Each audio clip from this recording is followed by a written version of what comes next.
Good evening, everyone. Magandang gabi na. Magandang gabi. It's not only that it's getting cooler nowadays, but it's also getting darker. So, medyo madilim-dilim. Praise God for the worship team that ushers us in this evening worship. And again, thank you. And I would like to praise God for this privilege that I was able to share the message of the Lord. It's been a while that we've been here, and it's nice to see each and every one once again. So as I understand, our topic this month is about faith life.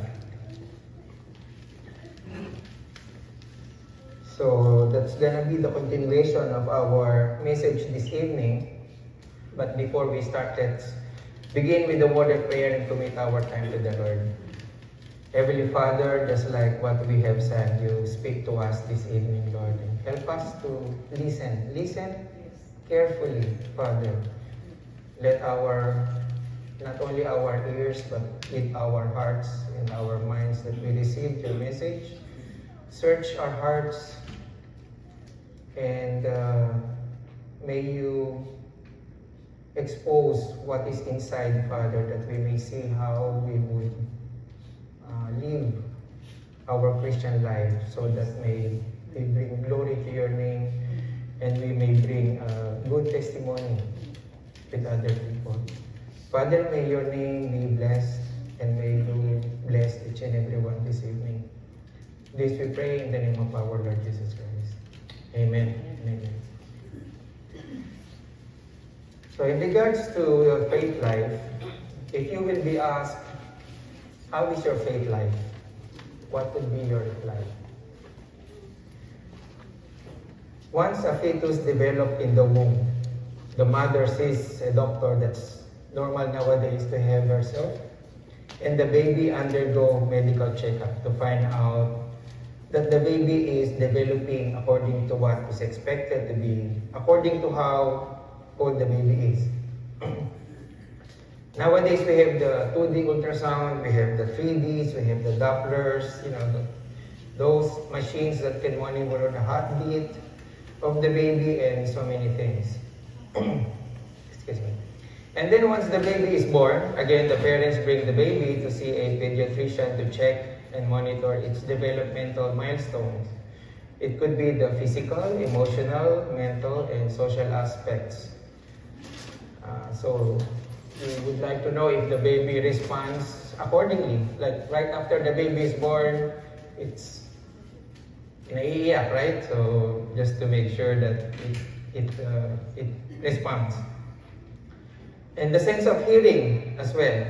I remember when our son Elijah was born, before he was discharged from the hospital, he underwent hearing test. And then the nurse, when the nurse gave the result to us, he said, so your son's hearing is okay. So once he grows up, you can tell him back that you're not deaf. You can hear. Because nowadays, when the child grows up, they become deaf. They don't hear anymore. Now, if the baby is 2 months old, does the baby performs the things that a normal 2 months old does? If the baby is 4 months old, 6 months, and so on. So we monitor the growth of the baby. Is it the normal rate or slower? In short, these check-ups are necessary to make sure that the baby is growing healthy and in a normal condition. And if there are any signs or findings that something is off, an early intervention will be administered so it can be addressed, corrected, or prevented before the condition gets worse. So those milestones are related to physical, emotional, mental, and social developments. So these are vital indicators as part of growing and maturing to be a normal human being. Not only a normal human being, but we make sure that that person or that baby would be successful when he grows up. Now, before we answer the question earlier, perhaps we need to define the word faith life. So what is the meaning of faith life? So a life of faith begins with an individual encounters Jesus and become born again by believing and receiving Jesus Christ as the Lord and Savior, and from then on, putting his trust only to him. According to John 3:6, the Spirit, who is our God, the Father, is one giving birth to the Spirit, the believer, and our spirit is being born again.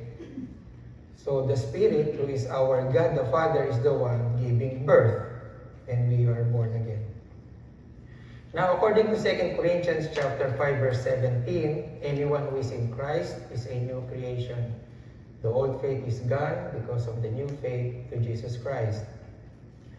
Whatever belief that you have before, it could be a religion, tradition, raised from that old belief to a new belief, which is now the Lord Jesus Christ. Now, having said that, therefore, faith life is a transformed living from your old ways to a new way of thinking and doing for the benefit of others and for the glory of God. That means not only during Sunday or worship service or if someone is around watching us, but during our daily practical living is for the Lord. It is our lifestyle. Now, having that definition and description in our mind, we can ask and answer ourselves, how is my faith life? Is our faith life healthy, weak, not normal, sick, terminally ill, or whatever the condition is? Compared to the developmental milestone of a baby that we talked about, there is a checklist that they have developed through the years of research and data gathering that doctors, therapists, and parents follow to determine if the baby is healthy or not, and if it is on track, that it will grow and mature, able to live and thrive independently. So now let's take a look on this developmental milestone that we are talking about. So this is just one example in the next slide. So the checklist would be like that. So if the baby is 2 months old, so this should be what it does. So let's say under social emotional milestone, it says, smiles when you talk to or smile at her.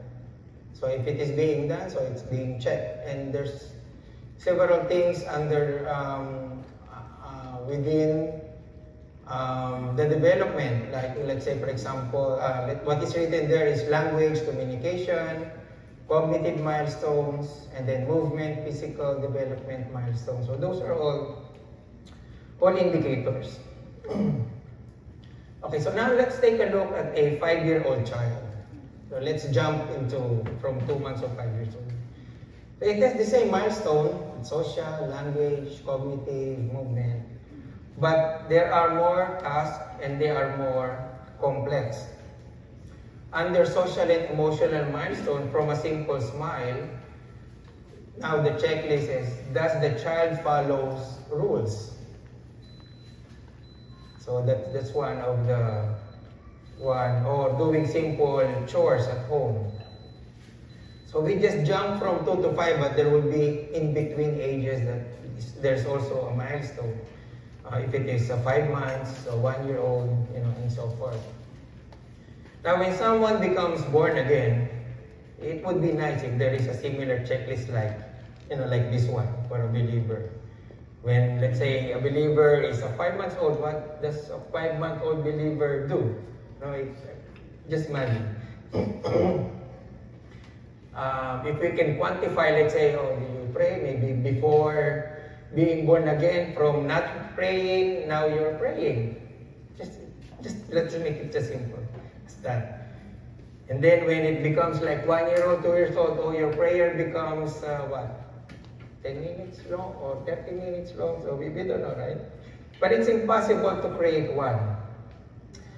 Because only God knows the authenticity of the spiritual things we do. We can look good when someone is around, but how about when we are alone? How about the imagination and ideas that comes to our mind that only you and God knows?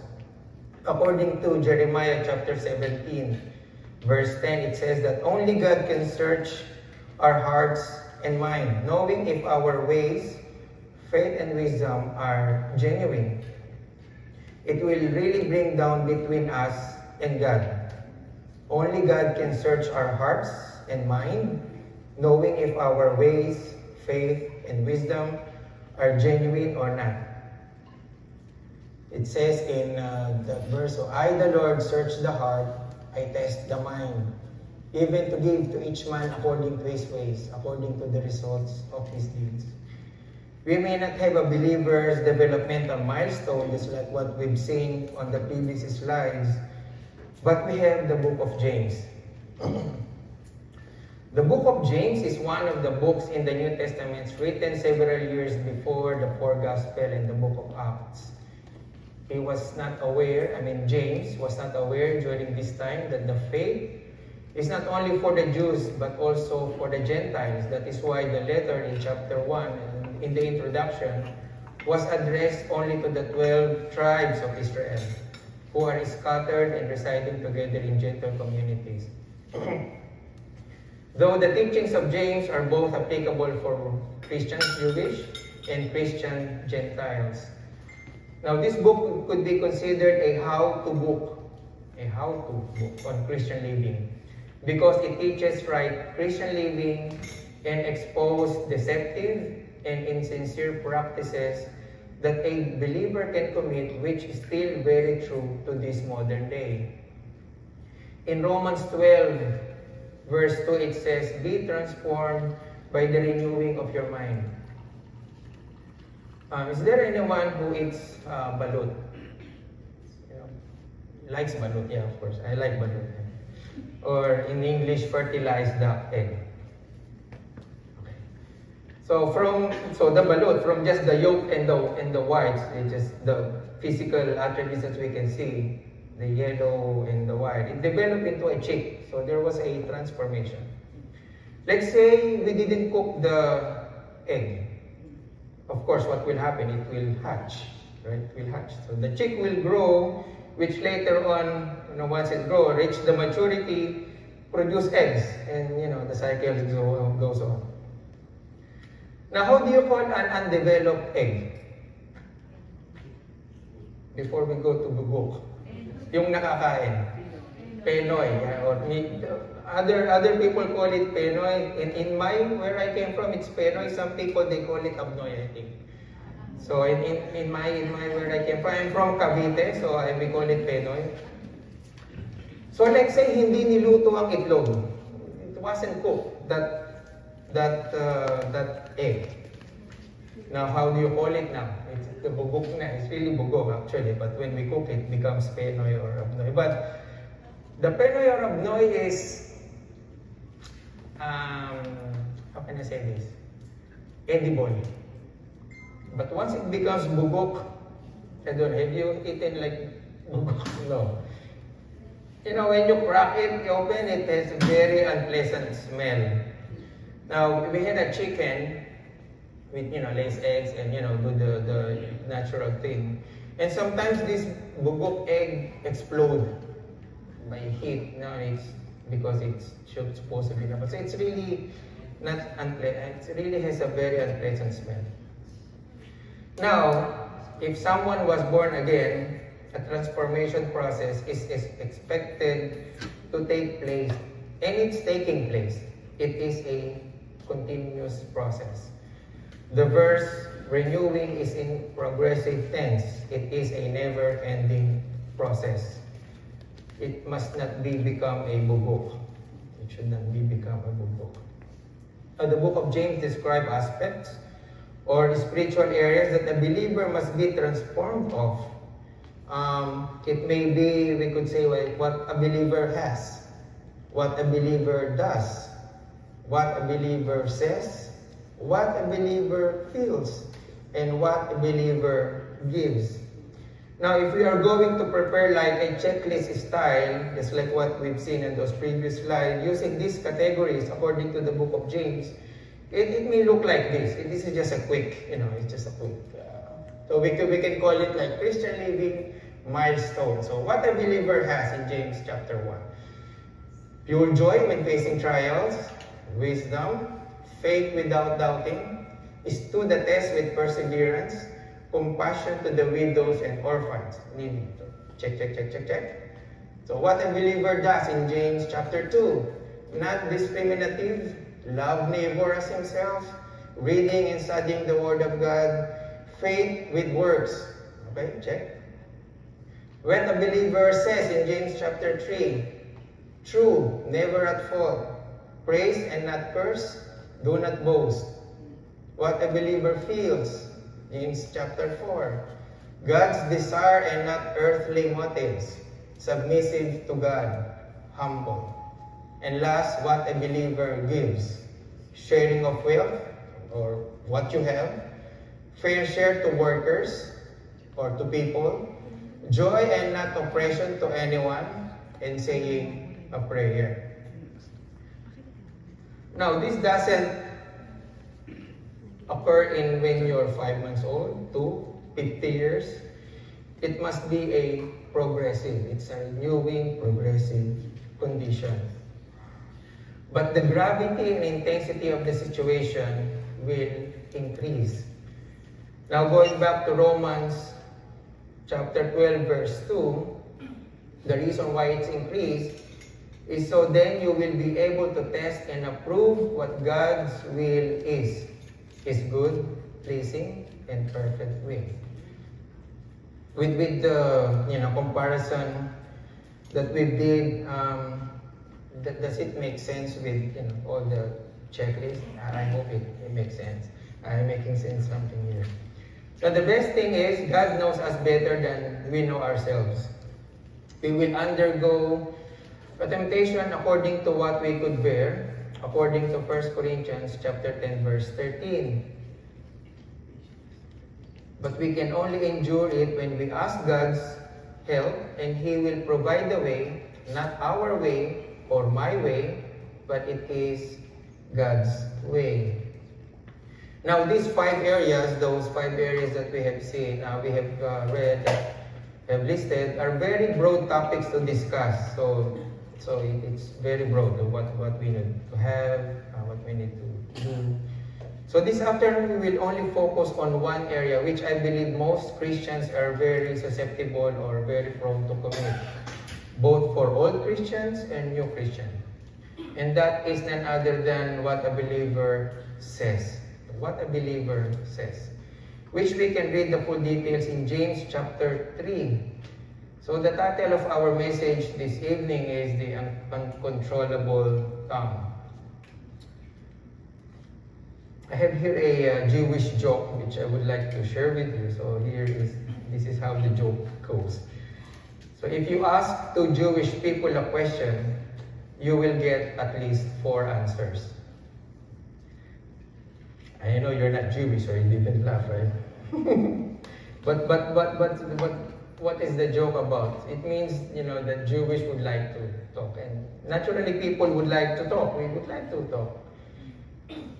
That's in general.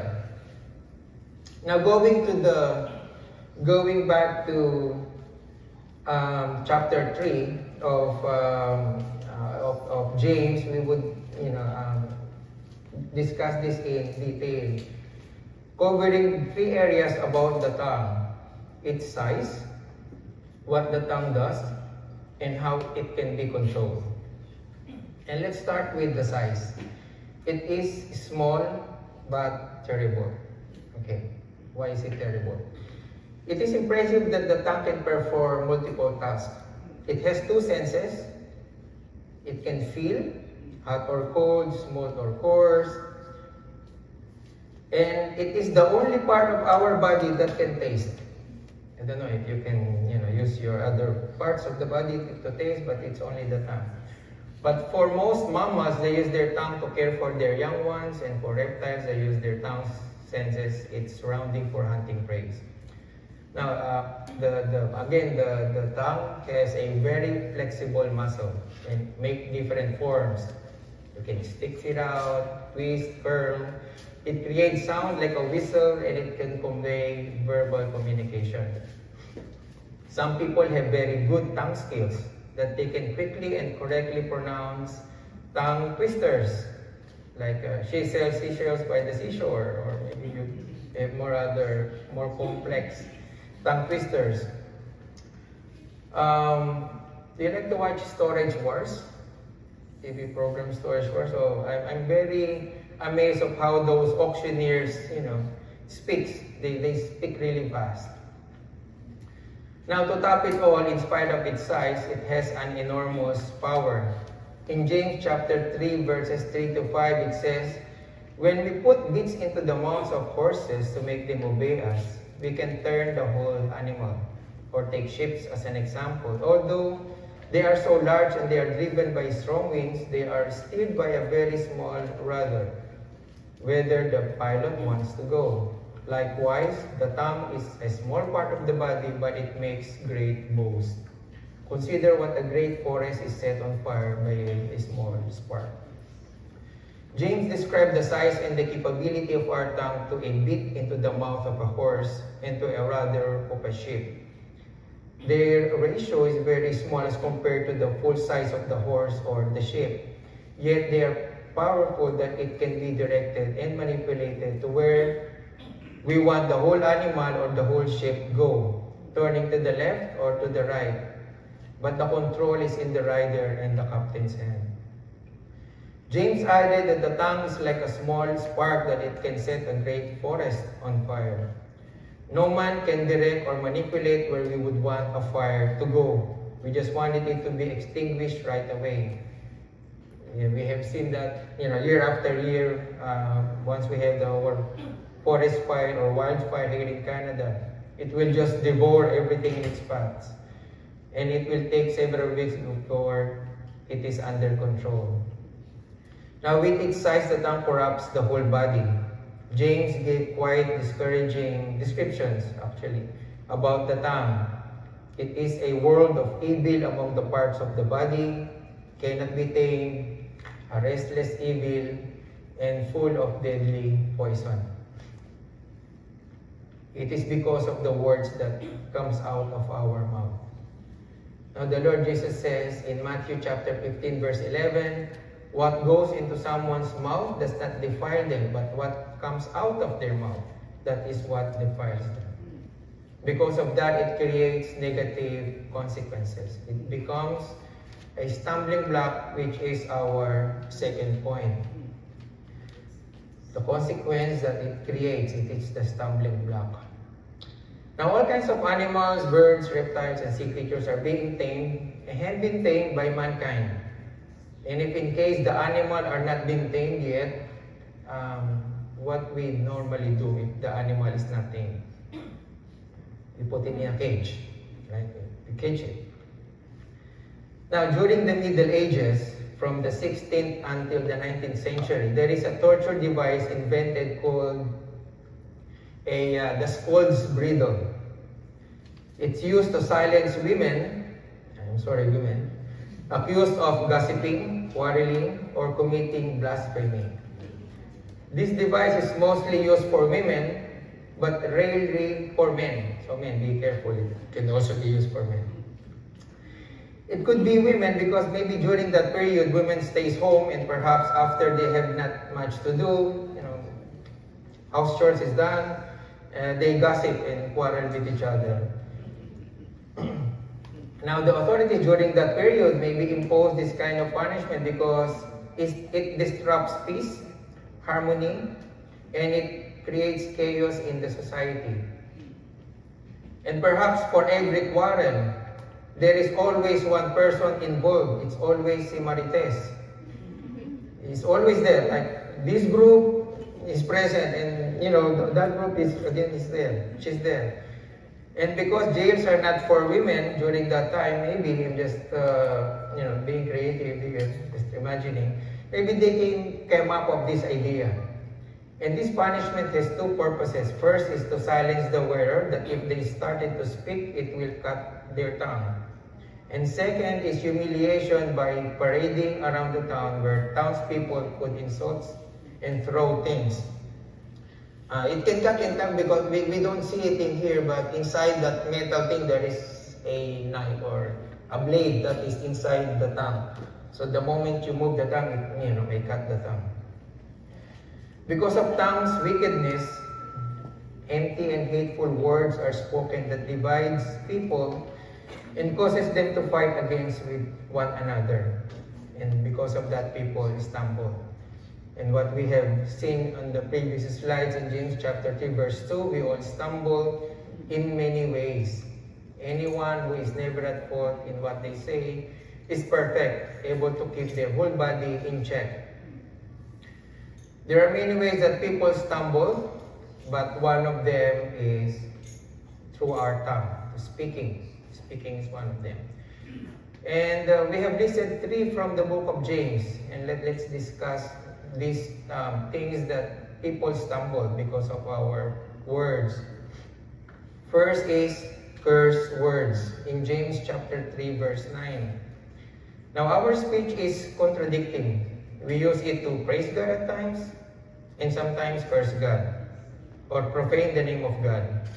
Not only that we curse God, but also curse people. We say hateful, discouraging, and destructive words.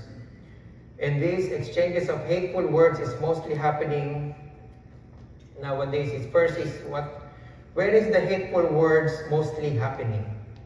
Anyone who wants to make a guess? Okay, social media, okay. So, I think these hateful words starts or mostly occur between husbands and wives. And perhaps you have experienced this maybe when you're little with your father and mother, when they are in an argument. And for those who are married, we experience this. We tend to be into this situation. So we say the things that we are not supposed to say, but it's too late. Before we realize and came to our senses, we already dropped the bomb. Now we just came back from couples getaway, a couples retreat, and from there I have learned, the speaker mentioned that the divorce rate between a Christian and a non-Christian couple is at par, just the same, about, I cannot remember, but he said about 46 to around 50%. And that's very alarming, Christian and non-Christian divorce. Just imagining just to have that thought of a Christian family or a Christian couple divorcing, it's already traumatic. But to be at par with non-Christian, it's what's happening, right? And it's not a secret. We knew some famous preachers, speakers. We knew that they came into this kind into situation. Okay, it's inevitable. And not only that, not only between husband and wife, but also amongst the family.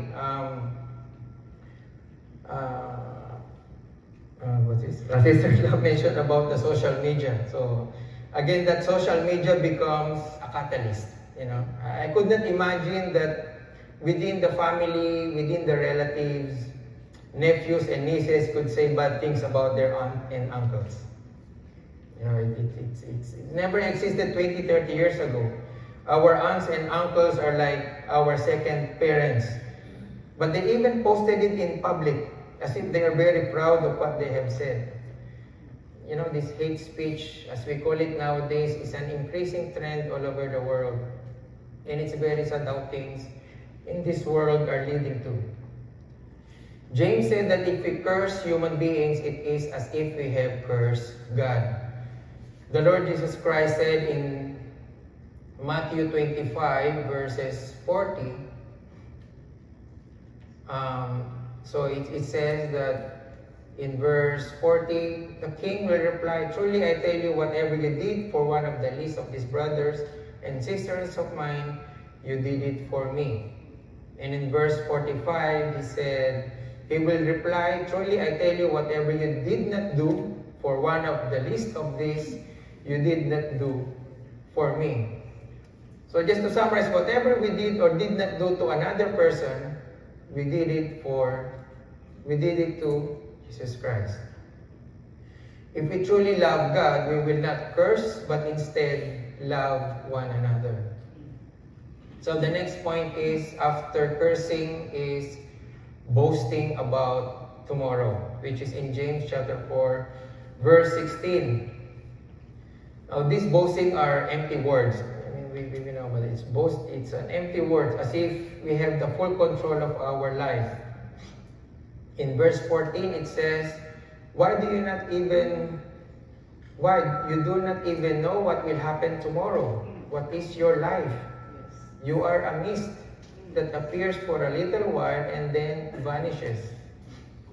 It is good to have goals and plans, but we need to include God in the midst of it. How would we react when God intervened in our plan?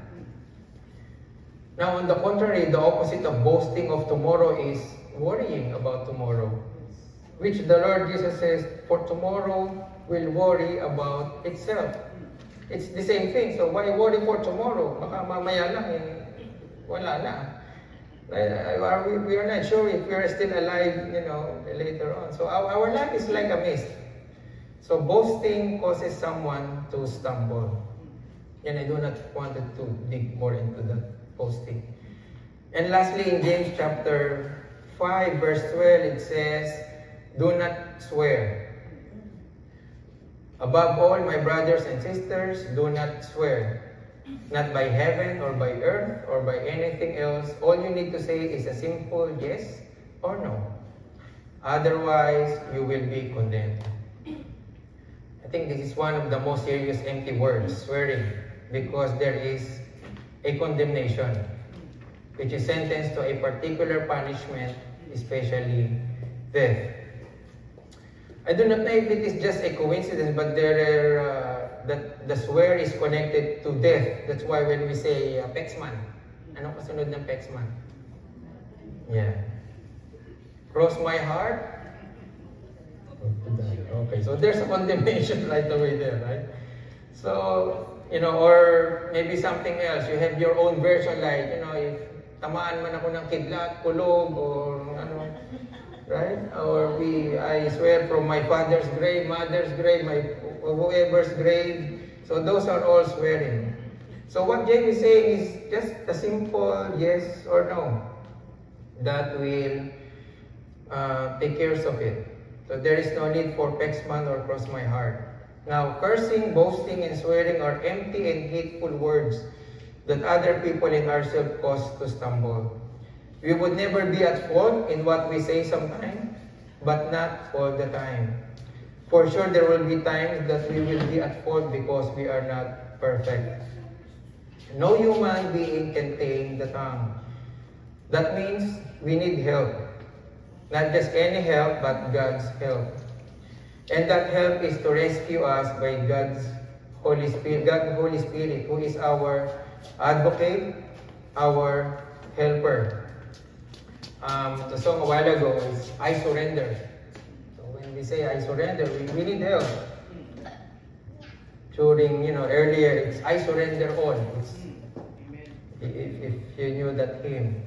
But this only happens if we are willing that our tongue can be controlled, and if we wanted to reach out by God. And that is heavenly wisdom, which is our third and last point, which we will conclude. Now, how can we be under control by the Holy Spirit?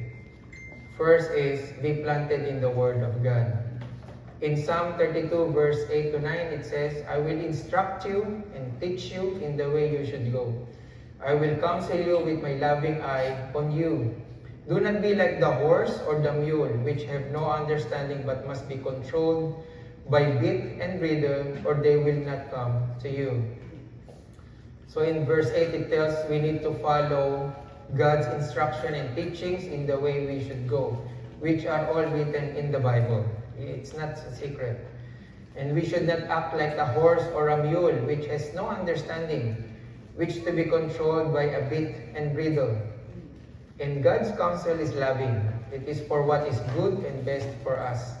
Not that we will put in harm or danger, and so that in harm or danger. So we must be rooted in the Word of God.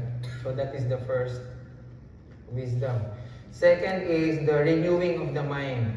In James chapter 1 verse 21, it says, "Therefore get rid of all moral filth, and the evil that is so prevalent, and humbly accept the word planted in you, which can save you." Because of our sinful nature and desire of our flesh, our mind is filled with junk. These are ideas or things of the past that lingers every now and then in our mind. The verse said we need to flush it out. We need to remove, get rid, flush it out. So we need to get rid of that. Now in Philippians 4 verse 8, it says, "Finally, brothers and sisters, whatever is true, whatever is noble, whatever is right, whatever is pure, whatever is lovely, whatever is admirable, if anything is excellent or praiseworthy, think about such things."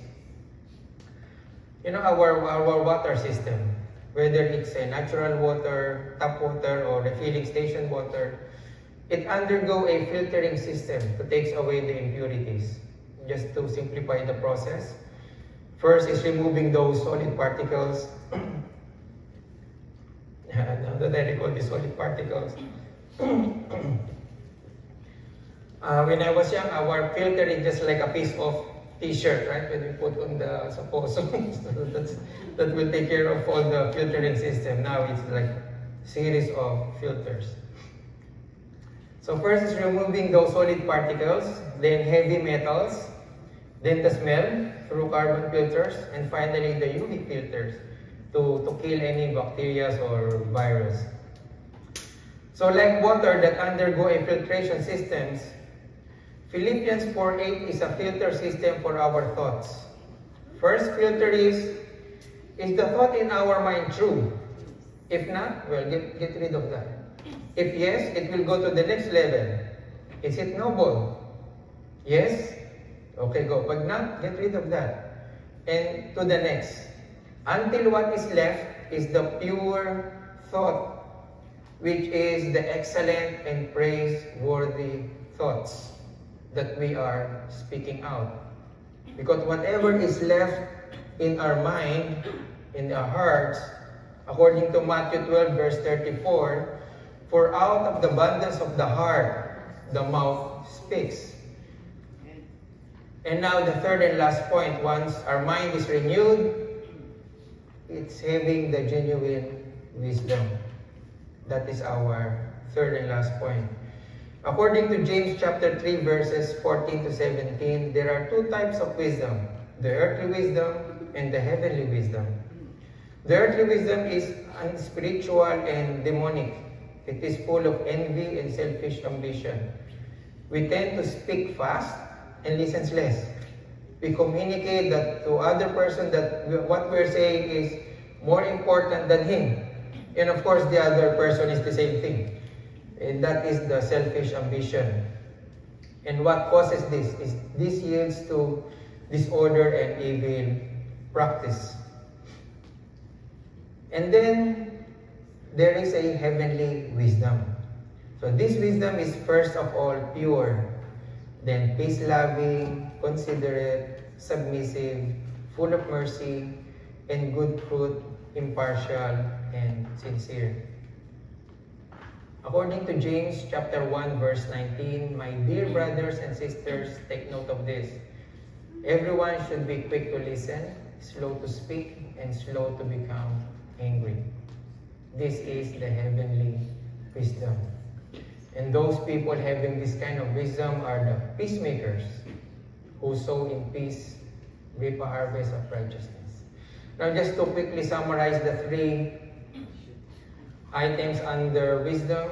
To control our tongue, we need to be controlled by the Holy Spirit. Be rooted to the Word of God. Getting rid of the moral filth inside our head by the renewing of our mind. Through the Philippians 4:8. Just we can remember Philippians 4:8, 6 stages filter system. True, noble, right, pure, lovely, admirable. Expressed by speaking slowly and listening more. And then the last point, once our mind is renewed, it's having the genuine wisdom. So this wisdom is first of all pure, then peace-loving, considerate, submissive, full of mercy, and good fruit, impartial, and sincere. According to James chapter 3 verses 14 to 17, there are two types of wisdom, the earthly wisdom and the heavenly wisdom. The earthly wisdom is unspiritual and demonic. It is full of envy and selfish ambition. We tend to speak fast and listen less. Speaking and listening is a very important area of our faith life, in the eyes of the people and most importantly, in the presence of God. And let us be reminded by the words of our Lord Jesus Christ in Matthew chapter 12, verse 36 to 37. But I tell you that everyone will have to give account on the day of judgment for every empty word they have spoken. For by your words you will be acquitted, and by your words you will be condemned. Let's pray. Our Heavenly Father, we thank you and we praise you and we lift your name. We praise your word, and we pray, Lord, that you will help each and every one of us in our Christian living, especially with our words. Speaking is one of the easiest way to commit sin. Thoughts, mind, and our deeds. And we pray, Lord, that you may guard our mouth. Help us, Lord, to quickly to listen, but slow to speak. May we apply your words, your filtering system through the Philippians 4 verse 8, chapter 4 verse 8, of how we could say the words which is glorifying to you, that will edify people. Lord, we thank you that you have revealed yourself through us, through your word, that you have not keep it in secret, but revealed to us. Now it's on our part to study and meditate on your word and apply it to our Christian walk with you. Lord, we thank you and we praise you in the name of our Lord Jesus Christ. Amen.